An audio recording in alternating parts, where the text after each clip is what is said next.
Excuse me ma'am, আমি doctor দেখাবো। আপনার স্লিপ আছে? আমি শু পরে আসছি, স্লিপ না। আমি বুঝাইতে চাইতেছি অ্যাপয়েন্টমেন্ট স্লিপ। না, ওইটা আমার নেই। কেন, ওইটা ছাড়া ডাক্তার দেখাতে পারবো না? ওয়েট, মাত্র 65 কেজি। মানে? কেন, আপনি তো মাত্র জিজ্ঞেস করলেন আমার ওয়েট, তাই আমি বললাম। শুনুন, আগামীকাল সকালবেলা আপনার প্রস্রাব টেস্ট করব। এই বোতলে আপনার প্রস্রাব নিয়ে আসবেন। তো টেস্ট কি আপনি করবেন না আপনার সহকারী করবে? আরে না, আমি নিজেই টেস্ট করব। প্রস্রাবের বোতল তো ঠিক আছে, কিন্তু চানাচুর আনলেন কেন? না, ভাবলাম খালি মুখে টেস্ট করবেন, ব্যাপারটা খারাপ দেখায় না, তাই চানাচুর আনলাম। চানাচুরের সাথে টেস্ট করে মজা পাবেন। ডাক্তার সাহেব, আমাকে তাড়াতাড়ি ওষুধ দেন, দাঁতের ব্যথায় সারা রাত ঘুমাতে পারি না। আপনাকেই তো আমি খুঁজছি। কেন? না, আমার তো একজন নাইট গার্ড দরকার, তাই। ডাক্তার সাহেব, আমার প্রস্রাব হয় না, জ্বালা পোড়া করে। মেশিন নষ্ট হয়ে গেছে, পাল্টাইতে হবে। কি বলেন ডাক্তার সাহেব, এটা কেমনে সম্ভব? আরে, যে মেশিন দিয়ে আপনার টেস্ট করব সেটা নষ্ট হয়ে গেছে। আচ্ছা, আপনার খাবার সব সময় ঢাকা রাখবেন। ঢাকা তো অনেক দূরে, কুমিল্লায় রাখলে চলবে?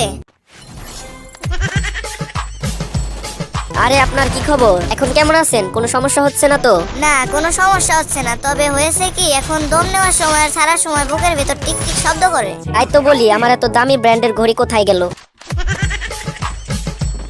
আচ্ছা ডাক্তার সাহেব, আপনি কি সত্যি বলতেছেন আমি চশমা নিলে পড়তে পারবো? নিশ্চয়ই, কেন পারবেন না? আমি তো আগে পড়তে পারতাম না, যাক, চশমা নিলে তাও পড়তে পারবো। ডাক্তার সাহেব, আমাকে কুকুরে কামড়েছে। আপনি কি জানেন না আমার রোগী দেখার সময় বিকাল 4টা থেকে রাত 8টা পর্যন্ত? আমি তো জানি, কিন্তু ওই হতচ্ছাড়া কুকুরটা তো আর জানে না। ডাক্তার সাহেব, আমার একটা অদ্ভুত রোগ হয়েছে। তার রোগটা কিরকম? আমি অল্পতেই রেগে যাই। ব্যাপারটা একটু খুলে বলুন তো। হারামজাদা, তোর আর কয়বার খুলে কইতেইব? ডাক্তার সাহেব, আমার পায়ে ব্যথা পাইছি। আচ্ছা, তাহলে এই মলমটা আপনি যেখানে ব্যথা পেয়েছেন সেখানে লাগাবেন। ব্যথা তো যায় নাই। তা মলমটি আপনি কোথায় লাগিয়েছিলেন? হাতের কোনায়। মানে? কেন, আপনি তো বলেছেন যেখানে ব্যথা পেয়েছি সেখানে লাগাতে। Help me! মনে হয় ওষুধটাই কাজ করেছে। আজ আপনার কাশির আওয়াজটা বেশ ভালো ঠেকছে। ভালো তো হবে, কাল সারা রাত জেগে কাশির প্র্যাকটিস করেছি না।